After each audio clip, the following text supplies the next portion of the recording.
Let's do the Zohran Mamdani. What a disgrace Stephen Colbert has become. Each of you are running to be mayor of New York, but you're endorsing each other. How does that work? Well, we both agree, for starters, that corrupt, abusive Andrew Cuomo should not be allowed anywhere near City Hall.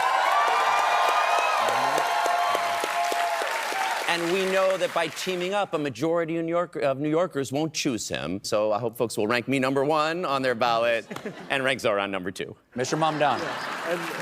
And I think, By the way, I will not tolerate Brad's slander. I don't agree with him on Israel, and I'm not going to say that that is inconsequential nor insignificant, but I think what he has done, what he has showcased in this race is literally sticking his neck out in a way that actually benefits Zohran. He absolutely has stuck his neck out for Zohran over and over again. This is exactly the type of solidarity that is necessary for other people who are in the margins of like social democracy. Brad Lander knows that the die is cast, and the only good thing that can occur for him from this point on is Zohran winning. Not saying he's fake or phony, but he knows the reality is Mamdani or Cuomo. I know. Like, he could have Elizabeth Warren this entire situation, and I think tanked Zohran's chances of winning.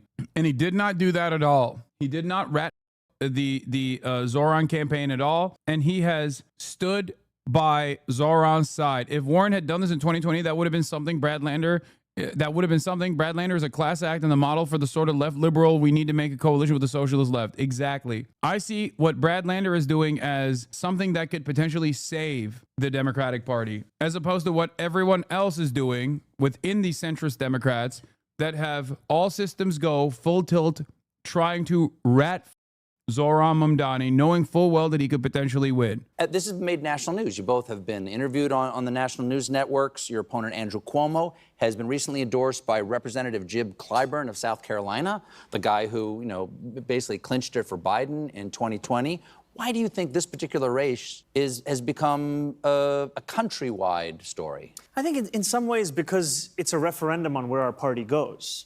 What we're talking about is a race that has now seen the most funded super PAC in New York City's municipal history, a race that is, one that billionaires and corporations want to buy. And this is a tale that we're seeing across this country, where it's a battle of organized money versus organized people. And ultimately, it's a question for our own party of how do we move forward? Do we move forward with the same politicians of the past, the same policies of the past that delivered us this present?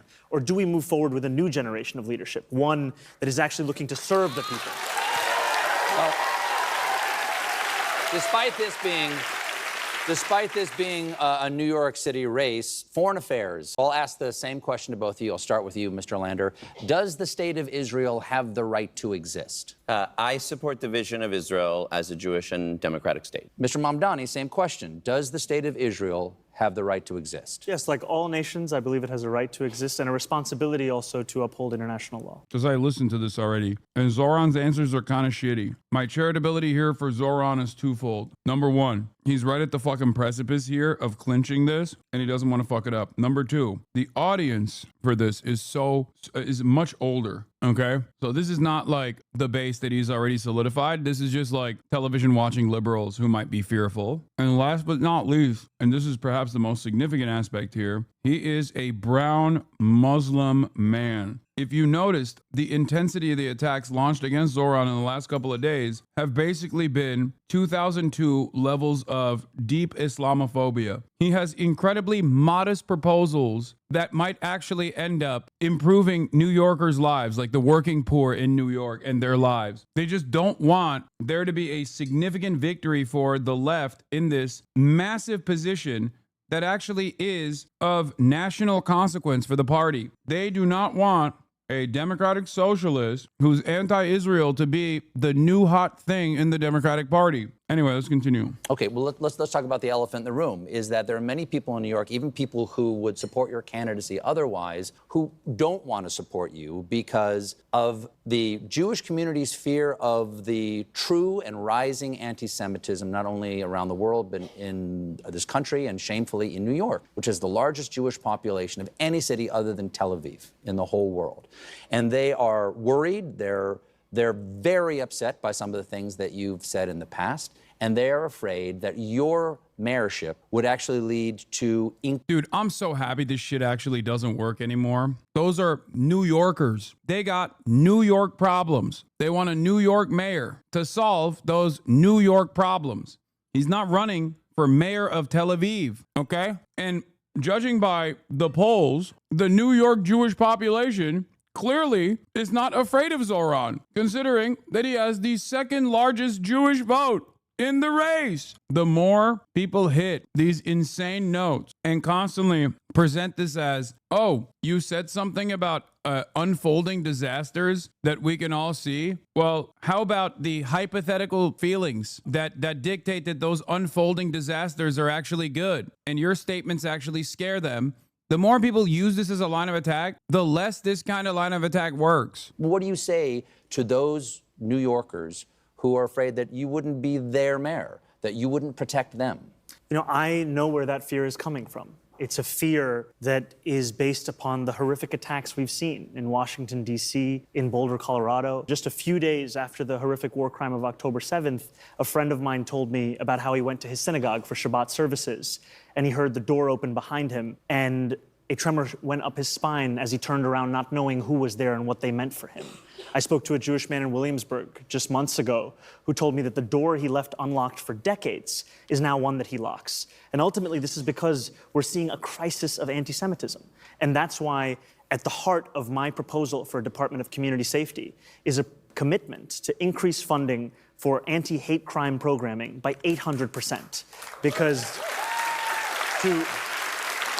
to your point, anti-Semitism. I do think Colbert is a fucking op, by the way. It also doesn't make sense when you compare Stephen Colbert of the past. Steve Colbert, during the Colbert Report era, was unironically, obviously he was a satirical figure, right? He played himself. He played the role of like the stupid fucking hog. He's like, that's his Hank Pecker character, right? And when he used to satirize Republicans, he was infinitely smarter about the Republican Party's undying loyalty to Israel, for example. And when he went into fucking network television, he just, I don't know what happened. Like it was like he got hit with a shit libre. It's so shocking how much of a goddamn super lib he became. Like, this line of questioning is insane. Anti-Semitism is not simply something that we should talk about, it's something that we have to... Jon Stewart would never fucking ask that question. Jon Stewart would never in a million years say that. Never. Tackle. We have to make clear there's no room for it in this city, in this country, in this world. And no justification for violence of any kind? No, there is no room for violence in this city, in this country, in this world. And what I have found also from many New Yorkers is an ability to navigate disagreement. You know, I remember the words of Mayor Koch, who said, if you agree with me on 9 out of 12 issues, vote for me. 12 out of 12, see a psychiatrist.